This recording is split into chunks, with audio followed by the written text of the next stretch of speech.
Hello, it's Guy Hutchinson. This is Pointless Nostalgia. Today is day 2 of Galaxycon, Austin, Texas. Today I got a couple panels that I'm going to start off with. I'll show you a little clips of them. I'll hold the phone up during the panel and start talking like this. I'm here early. Room's not full yet, as you can tell, but Pasta Mania, the first subject, weird Hulk Hogan restaurant. So I'll show you a little bit of that, show you a little bit of my second panel, and then I'm going to show you other panels. Today's going to be focused heavily on the different panels that they have, the different shows that they have here at the convention. Saturday is the biggest day of the convention, so I'm excited. Day 2, let's go.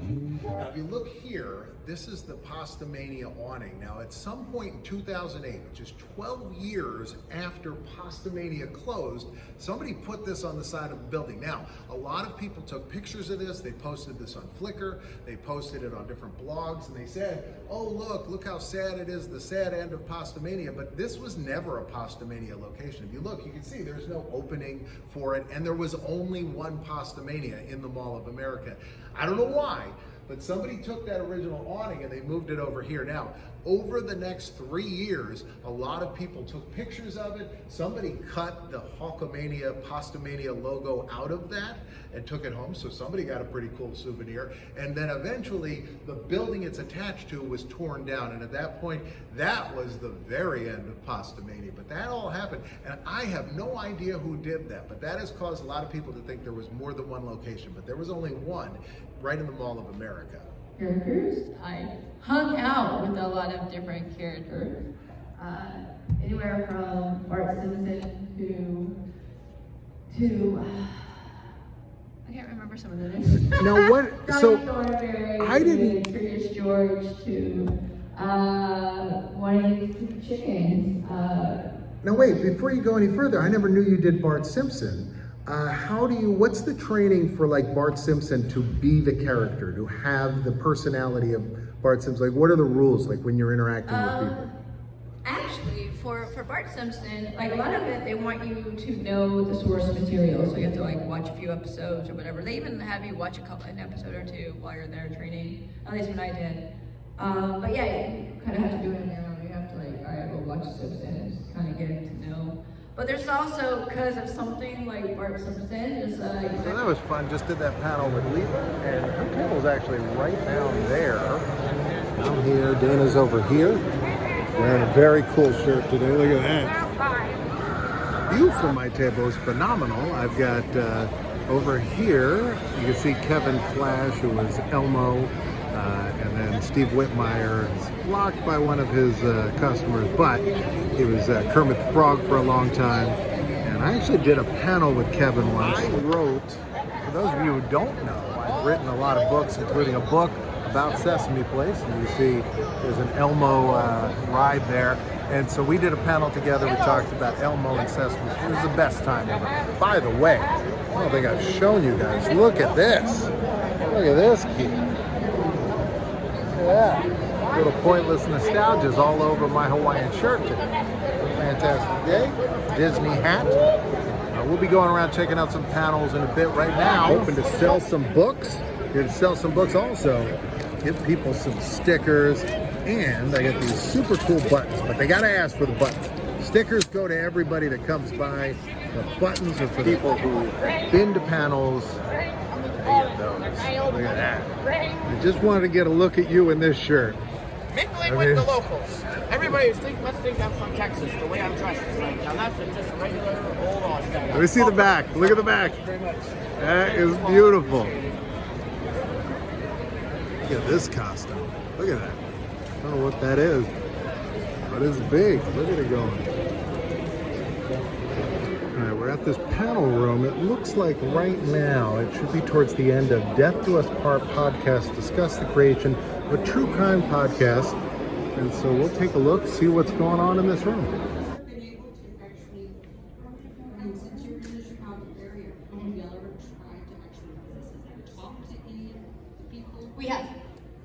We had one case, we had a PI reach out to us to do the case for Marty Yang.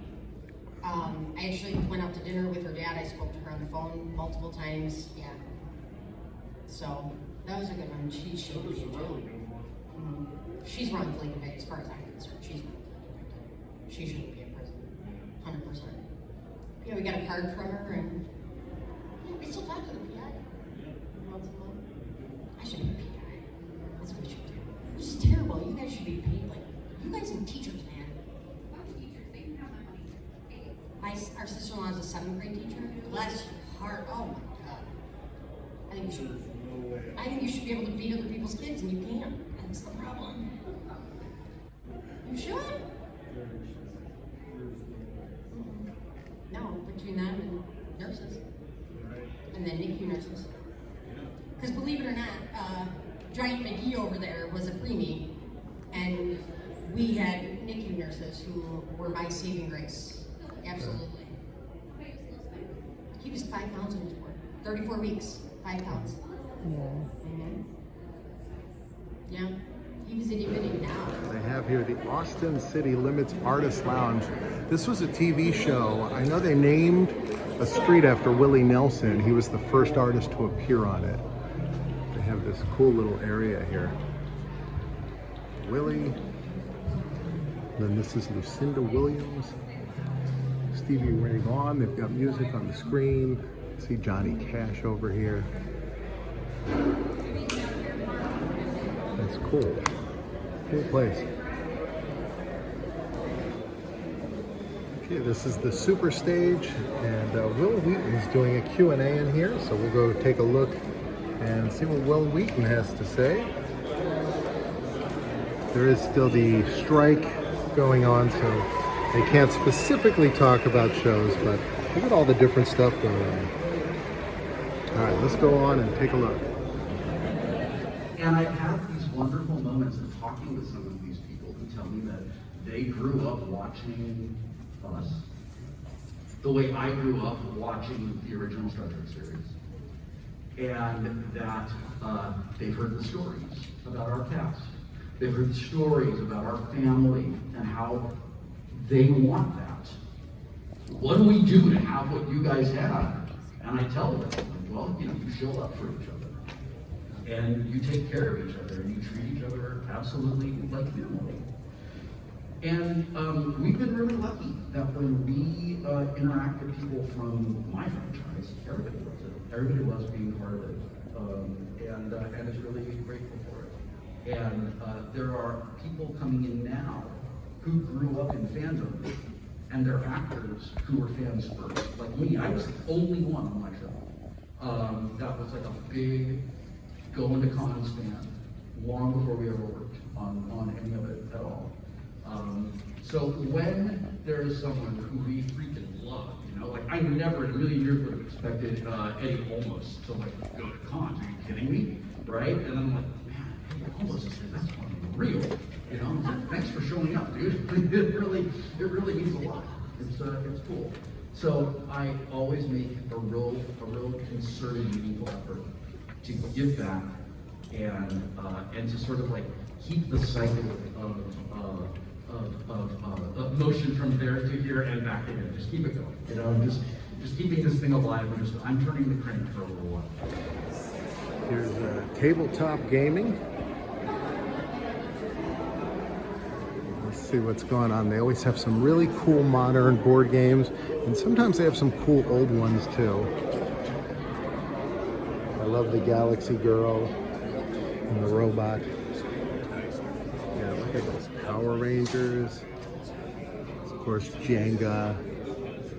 And some newer stuff. What do you mean? What do you mean?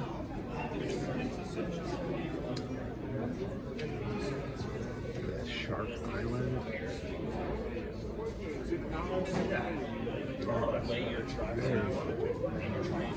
Candyland. Classic. You guys just go look at more games. Why can't I join up? Because we don't want to be here alone. You actually want to. You do? You know how to play. I've heard this is a phenomenal game. Oh, no, we played it. When do other games like the Lake? They've got tables set up here.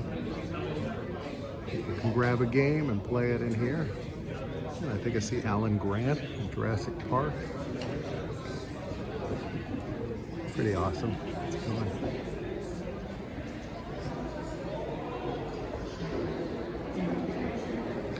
All right, up ahead is the Cosplay Lounge.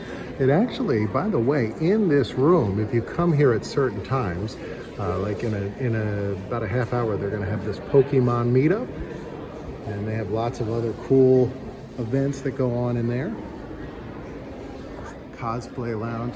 They've got a photo op area with Monkey D. Luffy here from One Piece. That is super cool. You know, there's a brand new One Piece movie that's out on Netflix, which I'm dying to see, and the new episodes, I think there's a new one every Saturday. They've been releasing new ones. Going into 5th gear, my son and I have been watching all of them, and that is pretty great. Like the Galaxycon barrel.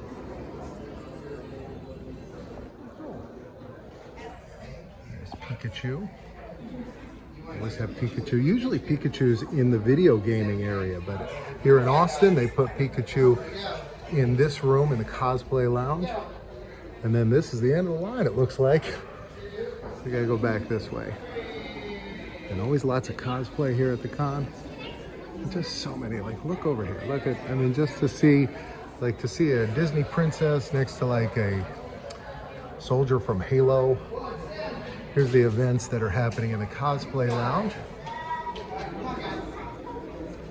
You see Into the Spider-Verse Cosplay Meetup that probably just recently happened. About 2:30, they'll do a Guardians of the Galaxy one. And that's pretty great. They get everybody that's here cosplaying, that's, you know, just a fan that's cosplaying. They all get together and take a big group picture and hang out. And then look, Dana Snyder. It was an ad for the burlesque show that he's hosting. Awesome. That is perfect. I love it. That's a great costume. There's so many great costumes here. This is nice. This convention center has, it's like an area you can come outside and sit. It's pretty big, a lot of room. It's very hot today. The view is not bad. I mean, there's a lot of trees in the way, but you can see the Marriott Hotel there.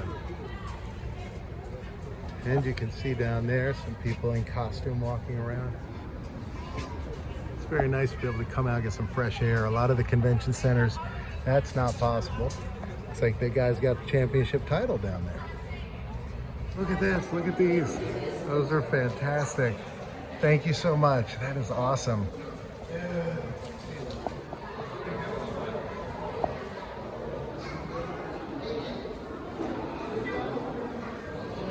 Going back now towards the super stage because we came to the end of the line over there. There's that Austin City Limits sign from the old TV show. So right now it's cosplay variety panel. They're doing like a guessing game where they think of a character, one person has to leave the room, and then when they come back in they have 10 guesses to try to narrow it down and guess who it is with yes or no questions. So let's take a look.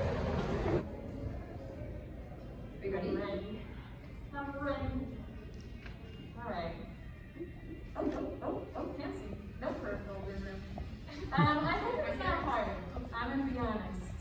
My brain is being constricted by ace bandages, and there's not a lot of blood flow going up there.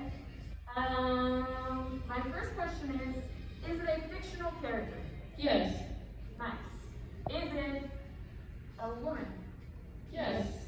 Nice. Is it from a video game franchise? Yes. Nice. I told you guys. Is it from a horror game? Yes. Nice. Is it from a horror game that has multiple renditions? Yes. Is it from Resident Evil? Yes. Nice. Is it Jill? Yes. Is it? Say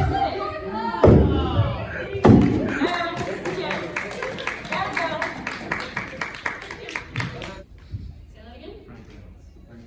Oh, from Louise. She loves that. Grant's leaving, so he's Malcolm. Okay. Gotta go check on the park. I love that. The trash, perfect. Get out of this trash. Yeah, I love that. Okay. This is perfect. Good. Perfect. All right, we can retrieve her. Love it. That's so good. You're gonna love it. All right. Awesome. Okay. Whichever one you feel. I get it. I'm not that fun to walk towards right now. I understand. You're gonna have to come back to this microphone though, Danielle, because I am not familiar with this franchise. Okay. Perfect. There's one clue. That was a hint. It was.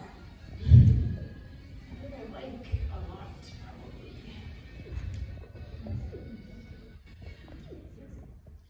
Alright, animated or yes or no questions? Is it animated? No. Sick. Is it a man?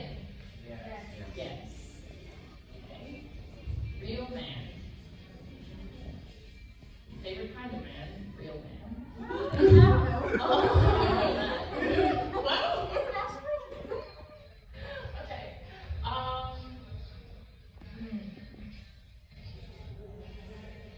Do people cosplay this man? Maybe a dragon con. Like a dragon con party. I've seen it done. You've seen it done. Okay. Yeah. Okay. We don't have to look a certain time of it. Okay. Yeah. Okay. Doesn't give you a lot of info. Real man that people might cosplay for memes, maybe. Okay. That suddenly I don't know any of those. I've never watched a real TV show in my life at this moment. Okay. Is he hot? No. Like people would call him that, but like in an ironic way. Not traditionally. Not traditionally. Like people will be like, I like him. Is it Danny DeVito? No. It is not. Okay. It's not. But it's not Danny DeVito. Yes. Correct. But in the last 10 years, not. Is it Frank from Always?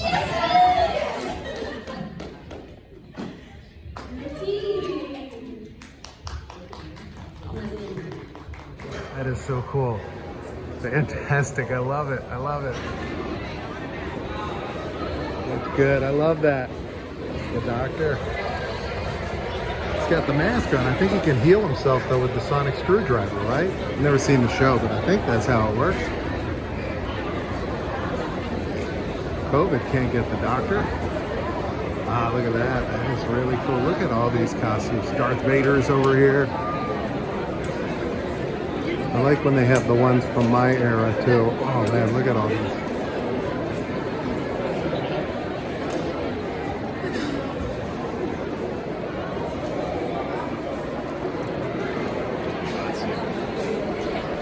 Now this is interesting. I have never seen this at a convention center, but it makes a lot of sense. You can see, like, if you're flying, when I was flying back home, I might be on one of those, or be on Philadelphia, which doesn't look like it's even leaving today, but I was flying back to Newark, let's say, on Spirit. Let's say it was a real bad day. I could find out if my flight was on time. Look, if my flight was canceled, it'd be a great thing to know. I'm sure a lot of times people go to conventions, not just comic conventions, but serious conventions they go to for work, and they need to get to a flight on time. And so when stuff happens, like this flight got delayed a little bit, this one got delayed about 30 minutes, sometimes you say, hey, I could stick around a little longer. It's pretty great. Now they shot a scene from Idiocracy in the convention center, and I believe it's on that escalator there, but this part of the convention center is closed off, so I can't go there. But I've checked the other escalators on this side, and you can see it's an escalator. I haven't seen the movie, but you can see the railings there of the escalator, and you can see an exterior door. And so I was just talking to security, and they said they think it's this one. So I think that movie was shot right down there. I love this. This is Macho Mandoff Randy Savage. Yeah. Let me see the hat. Yeah, that is awesome. Awesome, thank you. A little bit of life, a little bit of something. They're doing a voice actor panel. I don't know everybody up there, but there's Dana Snyder on the far left. Individual line. Take a moment, then do it. Always take that moment. It was so too one of you. Brilliant. The moderator is my friend Heather. If you watched my video when I flew in, we had dinner together.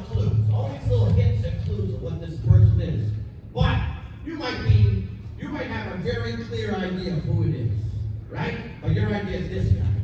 But then the creator, they may have a totally different idea of who it is, like, and then you'll hear who gets the joke. You'll either get it, you'll go like, man, that was exactly what I was thinking. But it's all opinion, right? Or the other guy's like, that's not what that guy should sound like at all. And you hear like, oh, the guy was German with a lisp, and you know, whatever, like the choices they went with. So it's like a crapshoot. Like, do you align with, you may interpret these clues one way, do you align with what the creators and the directors are thinking? Doesn't mean it's wrong, but it's wrong for them. It might be something totally different. Or then sometimes you'll hit right on, like, that's the guy I want to do in that one, because he's exactly thinking what we're thinking. It's like a little bit of, you make strong choices, but you gotta roll the dice a little bit. There's also the third of sometimes you have your interpretation and they're like, well, that wasn't what I was thinking, but that is the thing. Like, you can sometimes show them and they don't even realize it until they hear it. But I like it. This is my favorite cosplay. John Hammond's here and Alan Grant again. Everywhere I go, they're here. Then I can let it go and keep throwing the spaghetti at the wall. Some mistakes. My first, I had like, it kind of like... There is just something so wonderful about when I got Courage the Cowardly Dog, I was told that, there was this character, this crazy anxiety-ridden dog who was so filled with fear and anxiety, and somehow he saves the day. Walking into that room and doing the first lines of that character, I just remember feeling almost surreal, like and I was so thankful. I was thinking, wow, I'm gonna get a chance to now create something where something didn't exist before. Like, this is a character no one had ever heard of, no one had ever done, and and I was going to get a chance to breathe life into this animated character. There was nothing like it, so it was very, very mind-bogglingly delightful about that moment. Justin, do you concur? Yes, with everything so far. Amazing. Great question. Thank you so much. All right, what's your name? What's your question? I'm Grant Ingle. I was just wondering, when you get the role of a character and you see that character, you're like, how do you think this character should sound? Or like, it's like, when you get it, you look at it, you're like, how should it sound like this? Like, should it sound like this? Should it sound like that? Or like, what is the true voice? It's like, how do you make that true voice? I don't want to speak for everybody, but I think for me, just for the record, I'm giving you full place to speak. Okay, so as far as Dana's concerned, you can tell them what we said earlier. Yeah, so we all, I genuinely don't think so much about how do I make them sound versus what do they feel like to me. What are they going through? What have they been through when you're first being introduced to them? So you're understanding the emotions they're feeling. I mean, for me, I think that is the most important thing. It's far more important for me to if I'm watching something, I care way more about how it makes me feel versus anything else. So I know that what connects me to these stories when I'm reading them or when I'm watching, like anything in any way. If I go to a museum and look at art, I'm the same way. So with the character, like with Denji and Chainsaw Man, like when I think about his, even just in the first season, we tried to evolve him because when you first meet him, he's literally at the lowest of lows, scooped out, literally, figuratively, every way, and yet there's still an optimism and all this stuff, but I almost imagine him like a crumpled piece of paper, and that is like scrunched up and so kind of and as the story continues, it's like the paper's clearly unfolding itself.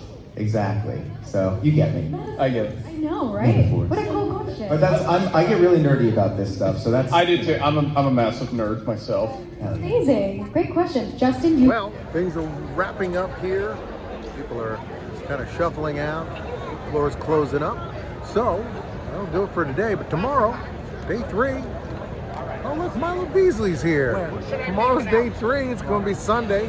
What are you doing on Sunday? What can people see if they come here in person immediately upon watching this at 2 o'clock tomorrow? I will be hosting the kids costume contest at 3 p.m. so you can make that. I'm gonna try to go to it. I'll try to go to it and show you. Try to enter? Right now, box gonna pop up right over Milo's face and right over my face, so you can't see either one of us. But you got to pick a box. And I'll see you tomorrow, 2 o'clock. Brand new video, day 3, Galaxycon Austin. See you then. How are you?